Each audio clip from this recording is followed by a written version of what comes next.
ఓం మహాగణాధిపతయే నమః. ఓం గురుభ్యో నమః. ఓం శ్రీమాత్రే నమః.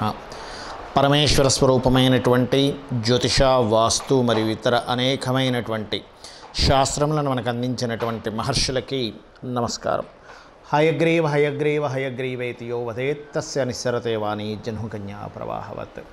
అరుణాం కరుణాతరంగితాక్షీం ధృతపాశాంకుశపుష్పబాణచాపాం అనిమాదిభిరావృతాం మయూకైః అహమిత్యేవ విభావయే భవానీం. శ్రీమాత్రే నమః. ఆ లలితాంబిక అమ్మవారి యొక్క అనుగ్రహం మీ అందరికీ కూడా పుష్కలంగా ఉండాలని మనస్ఫూర్తిగా కోరుకుంటూ, మనము ఉగాది మాసం నుంచి ప్రతి 4 నెలలకు ఒకసారి ఏం చెప్పుకుంటాం? ఉగాది నుంచి ఈ యొక్క కాందాయ ఫలం అనేటువంటిది ఉంటుంది పంచాంగంలో. ఈ పంచాంగంలో కాందాయ ఫలం గురించి తెలుసుకుంటాం. మరియు ఆ కాందాయ ఫలంలో ధనలాభం ఉందనుకోండి, హ్యాపీ. సమంగా ఉన్నా కొంతవరకు హ్యాపీ. కానీ శూన్య ఫలములు ఉంటాయి, అందులో రోగ భయము, భీతి, హాని ఇట్లాంటివి ఉంటాయి. ఇలా ఉన్నప్పుడు దేని ద్వారా రాబోతుంది, ఆ యొక్క విషయాల్ని పరిపూర్ణంగా తొలగించుకోవడానికి అమ్మవారి నామం కానీ, చిన్నపాటి ఇంట్లో మీరు కూర్చొని చేసుకునే జపం కానీ, చిన్నపాటి దానం ద్వారా మీరు పరిపూర్ణంగా ఏ రకంగా మీరు ఆనందంగా ఉండగలుగుతారనేటువంటి విషయాన్ని ఒక్కొక్క నక్షత్ర పరంగా మనం తెలుసుకుందాం.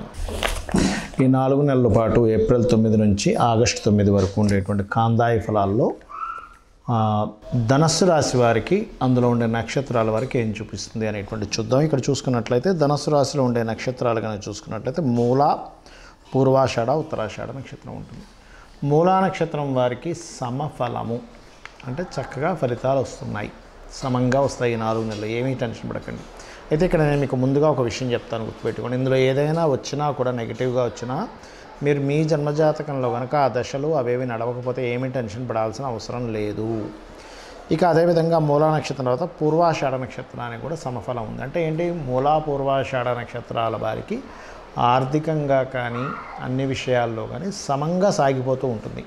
కాకపోతే ఉత్తరాషాఢ 1వ పాదం ఉంటుంది మూలా నక్షత్రం వారు మాత్రం కొద్దిగా ఆరోగ్యపరమైన విషయంలో కొంచెం జాగ్రత్తగా ఉండండి. ఎందుకంటే 6వ స్థానంలో గురువు యొక్క సంచారం జరుగుతుంది కాబట్టి ఓవర్ ఫ్యాట్ అవ్వడం వల్ల, కొలెస్ట్రాల్ ఎక్కువగా తీసుకోవడం, కొలెస్ట్రాల్కి సంబంధించిన వస్తువులు ఎక్కువగా తీసుకోవడం వల్ల, వీటి వల్ల ఇబ్బందిస్తూ ఉంటుంది. కాబట్టి ఈ యొక్క విషయంలో ఉత్తరాషాఢ 1వ పాదం ధనస్సు రాశి వారు కాస్త జాగ్రత్తగా ఉండండి.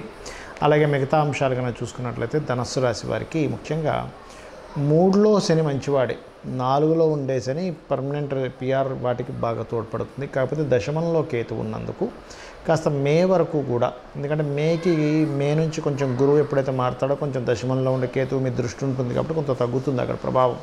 కాకపోతే కేతువు 10లో ఉన్నందుకు కొంచెం ఉద్యోగ సంబంధించిన విషయంలో కొంత స్ట్రెస్ అది ఇస్తూ ఉంటాడు. అయితే ఈ కాందాయ ఫలంలో ఉండేటువంటి నక్షత్ర రీత్యా మూలా నక్షత్రం వారు ముఖ్యంగా మనశ్శాంతిని కోరుకోవాలి, మానసికంగా ఎటువంటి ఇబ్బంది కలగకుండా ఉండాలంటే మూలా నక్షత్రం వారు గణపతి యొక్క ఆరాధన చేయండి. గణపతి యొక్క స్తోత్ర పఠనము, ఓం గం గణాధిపతయే నమః అనుకొని నిద్ర లేచిన వెంటనే ధ్యానం చేసుకున్నట్లయితే ఆ రోజంతా కూడా బాగుంటుంది.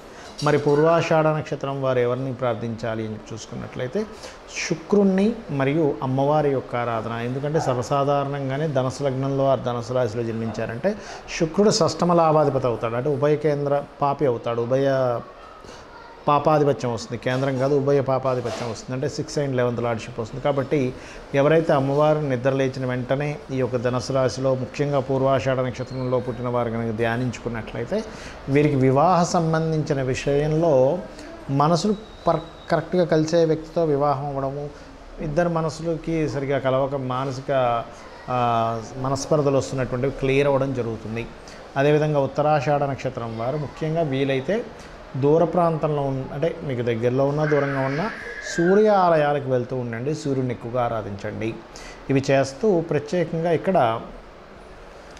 ఈ రాశి వారు, మొత్తం ఈ రాశి ఈ నక్షత్రాల వారు అందరూ చేసుకోవాల్సింది లక్ష్మీ నరసింహస్వామి యొక్క ఆరాధన చేయండి, అన్ని విధాలా బాగుంటుంది. చాలామంది నన్ను అడుగుతున్న విషయం ఏంటంటే, ఏమండి మాకు జన్మజాతకం లేదు, నక్షత్రం తెలియదు, రాశి తెలియదు, మా వాళ్ళు రాశారు కానీ ఎక్కడో మిస్ అయిపోయింది, మేమేం చేసుకోవాలి? ఈ కాందాయ ఫలాలు తెలుసుకుందామంటే కనీసం నక్షత్రం రాశి తెలుసుకుంటేనే కదా. అంటే శాస్త్రంలో ఇలాంటి విషయాలకి చాలా స్పష్టంగా కొన్ని విషయాలు చెప్పింది. ఏమిటది అంటే, నీకున్న సమస్య ఏమిటి, ఆ సమస్యకి నువ్వు పరిష్కారం ఏం చేసుకోవాలంటే సింపుల్. ఎలాగంటే ఇప్పుడు చూడండి, మనకి తలనొప్పి వచ్చింది, మెడికల్ షాప్కి వెళ్ళి బాబు తలనొప్పి ట్యాబ్లెట్ ఇవ్వంటే తలనొప్పి ట్యాబ్లెట్ ఇస్తాడు, వేసుకుంటే తగ్గుతుంది. అజీర్ణంగా ఉంది ఈనో వేసుకుంటాం, లేకపోతే ఇంకోటి ఏదో ఇబ్బంది అంటే వైటమిన్స్ తగ్గాయి, రకరకాల ఇబ్బందులు ఉంటాయిగా. ఆ విషయం చెప్పంగానే ఆ మెడికల్ షాప్ అతను ఆ డాక్టర్ గారు ఒకటి రాసిస్తారు.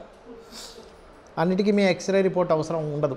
మరి అలాంటప్పుడు ఈ నవగ్రహాలు ఏ విషయాల్లో ఏ చేసుకోవాలో చెప్తాను నేను మీకు, మీ సమస్యను బట్టి. ఇప్పుడు చూడండి, కొంతమందికి సంతానం కలగదు, లేకపోతే అధికారులతో బాగా ఇబ్బంది ఉంటుంది, లేనట్లయితే నేమ్ అండ్ ఫేమ్ డ్యామేజ్ అయిపోతున్నాయన్న బాధ ఉంటుంది. ఎలా అంటే అయ్యో నేను ఏమీ ఇబ్బంది పెట్టకుండానే అవతల వ్యక్తికి ఇలా అయిపోతుంది ఏంటి నా పరిస్థితి అని. అంటే వీటన్నిటిని ఇచ్చే కారకుడు ఎవరు? సూర్యభగవానుడు. అంటే మీరు ఒకవేళ ఆరోగ్యపరంగా ఇబ్బంది పడుతున్నా, లేకపోతే సంతాన సంబంధించిన ఇబ్బంది ఉన్నా, నేమ్ అండ్ ఫేమ్తో ఇబ్బంది వస్తున్నా, అధికారులతో ఇబ్బంది వస్తున్నా, మీరు చేయవలసింది ఏమిటి అంటే సింపుల్ లాజిక్ ఇక్కడ ఏమిటంటే సూర్యభగవానుడి యొక్క బలం పెంచుకోవాలి. సూర్యబలం పెరగాలంటే మీరు చేయాల్సింది ఏమిటి? ముఖ్యంగా సూర్య నమస్కారాలతో పాటు నవగ్రహాలలో సూర్యుడితో పాటు శని రాహుగ్రహాల దగ్గర కూడా దీపారాధన చేయండి. ఖచ్చితంగా మీకు ఏదైతే ప్రమోషన్స్ రావట్లేదనో, అధికారులతో ఇబ్బందనో, పెద్దలతో ఇబ్బందనో, రాజకీయాలతో ఇబ్బంది ఉందో ఇదంతా క్లియర్ అయిపోతుంది. గుర్తుపెట్టుకోండి, సూర్య నమస్కారాలు చేసుకోవడం ఇది చేస్తూ గోవుకి గోధుమ రవ్వ తినిపించండి. ఇక రెండవది, ఏమండి నాకు మానసికంగా బాగా ఇబ్బంది ఉంది కానీ జాతకం తెలియదు, ఏం చేయాలి? సింపుల్గా ఒక మంత్రం చెప్తాను. ఏమిటది అంటే లలితా సహస్రనామాల్లో ఒక నామం ఉంటుంది. ఏమిటది? అష్టమీ చంద్ర విభ్రాజ అలికస్థల శోభిత. ఈ నామము పనులు త్వరగా అవ్వడానికి కూడా పనిచేస్తుంది. అంటే ఇది సగం పని ఆగిపోయిందండి, ఎందుకంటే ఈ యొక్క అష్టమీ చంద్ర విభ్రాజ, ఈ అష్టమి చంద్రుడికి అష్టమి నాడు తిథికి త్వరితాదేవి యొక్క ఆరాధన త్వరగా పనులు అయ్యేలా చేస్తుందట. అలాగే ఇంత పెద్ద నామం నేను చెప్పలేనండి అనుకునేటువంటి వారు ఓం మనస్వినియే నమః అనుకోండి. పాలతో కానీ, తేనెతో కానీ, పెరుగుతో కానీ, చక్కెరతో కానీ, నీటితో కానీ బిల్వపత్రం వేసి మీరు కనుక శివునికి అభిషేకం చేశారా, అసలు మనసు ఎందుకు బాధపడాలి, నేను ఎందుకు బాధపడుతున్నాను, నాకేం అవసరం అనేటువంటిది ఒక ధీమా మీలో వచ్చేస్తుంది. చక్కగా మీరు అసలు ఎంతో హ్యాపీగా ఉంటారు ఈ పని కనుక మీరు చేయగలిగితే. అలాగే ప్రయాణాల్లో ఇబ్బంది ఉన్న, మదర్కి హెల్త్ ప్రాబ్లం వచ్చినా, అనవసరంగా బ్రీతింగ్ ప్రాబ్లమ్స్ ఉన్నా కూడా ఈ రెమెడీ చేసుకోవచ్చు ఈ చంద్రుడికి సంబంధించినటువంటిది. అలాగే చంద్రగ్రహం దగ్గర దీపారాధన చేయండి. వీలైతే పౌర్ణమి లేదా అమావాస్యలకి, అంటే శాస్త్రంలో చెప్పినటువంటిది పౌర్ణమి, అమావాస్య, చతుర్థి, అష్టమి, నవమి నాడు గనక లలితా సహస్రనామం కనుక చేసినట్లయితే కూడా మీ మనసు స్థిమితంగా ఉంటుందని శాస్త్రం చెప్పింది. ఇక మూడోది చెప్తాను నేను మీకు ఇక్కడ. ఏమిటది అంటే కొంతమందికి చూడండి ప్రతిదీ గొడవ అయిపోతుంటుంది. ఏమిటండి అసలు మాట్లాడితే గొడవ అయిపోతుంది అంటూ ఉంటారు. అలా మాట్లాడితే మీకు గొడవ అవుతుందంటే లలితా సహస్రనామాల్లో అద్భుతమైన నామం ఉంటుంది. ఏమిటది అంటే ఓం కర్పూర వీటికామోద సమాకర్ష దిగంతర. ఈ నామం చేస్తే ఏమవుతుందంటే, ఈ నామానికి ఉన్న అర్థం ఏమిటి అంటే అమ్మవారు తాంబూల చర్వణం చేసుకుంటే ఆ కర్పూర వీటిక ఇవన్నీ వేసుకున్నటువంటిది అమ్మవారు తీసుకుంటే లోకాలన్నిటికీ సువాసన వచ్చిందట. అందరూ దేవతలు, గంధర్వులు అందరూ అనుకున్నారట, అబ్బా ఏమిటి సువాసన ఎక్కడి నుంచి వస్తుందని. అంటే ఏమిటి, అలా అమ్మవారి యొక్క నోటి నుంచి వచ్చినటువంటి ఆ తాంబూల చరణం వల్ల వచ్చినటువంటి ఆ యొక్క సువాసన అందరంత మంత్రముగ్ధులుగా ఎంత అద్భుతంగా ఉందన్నారో మీ యొక్క వాక్కు నుంచి అలా అనుకుంటారు. అంటే ఏమిటి, మీరు మాట్లాడేటప్పుడు గొడవలో బాబా ఇంత చక్కటి మాట చెప్పింది ఈవిడ, లేకపోతే ఇతను ఇంత చక్కటి మాట చెప్పారు అనుకుంటారు. అలాగే ఆ మంత్రం చేసుకుంటూ గొడవలు తగ్గడానికి కుజుడి దగ్గర, శని దగ్గర, రాహు దగ్గర దీపారాధన చేసి, వీలైతే బుధగ్రహం దగ్గర కూడా దీపారాధన చేసి విష్ణు సహస్రనామాలు వింటూ ఉండండి. చక్కగా మీకు గొడవలు అనేవి తగ్గుతాయి. రిలేషన్స్ అవేవి చాలా చక్కగా ప్రతిష్టంగా పెరుగుతాయి. అదే విధంగా ఇక బుధగ్రహ సంబంధించినటువంటి, అంటే కొంతమందికి చూడండి నర్వ్ రిలేటెడ్ ప్రాబ్లమ్స్ ఉంటాయి, లేనట్లయితే వ్యాపారాల్లో కలిసి రాదు, లేదా అప్పులు అయిపోతూ ఉంటాయి. ముఖ్యంగా బుధగ్రహం కనుక బాగోలేడు అనుకోండి మన జన్మజాతకంలో విపరీతమైన అప్పులు అయిపోతూ ఉంటాయి. అది ఏది ముట్టుకున్నా అప్పు అయిపోతుందండి, ఏమిటో నాకు అర్థం కావట్లేదు, ఈ అప్పుల సుడిగండం నుంచి ఎలా బయటికి రావాలో అర్థం కావట్లేదు అంటూ ఉంటారు. అటువంటి వారికి ఒక చక్కటి నామం చెప్పింది శాస్త్రంలో. ఏమిటది అంటే ఓం అపర్ణాయే నమః. చాలా సింపుల్, చాలా త్వరగా పనిచేస్తుంది కూడా.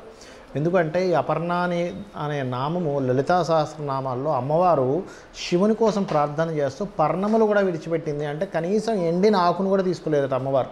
ఆకుకి కారకుడు బుధుడు.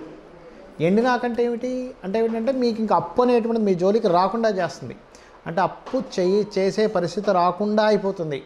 అప్పు ఇచ్చి ఇబ్బంది పడేటువంటి రాకుండా పరిస్థితి చేస్తుంది అమ్మవారు. దీంతోపాటు కొంచెం ఫైనాన్షియల్ గ్రోత్ పెరుగుతేనే కదా అప్పులు పెరుగుతాయి, అప్పులు తగ్గుతాయి. అందుకని ఏం చేస్తారు, ఓం సంపత్కరీ సమారూఢ సింధుర వ్రజ సేవితాయి నమః చేసుకోండి, అన్ని విధాలా బాగుంటుంది.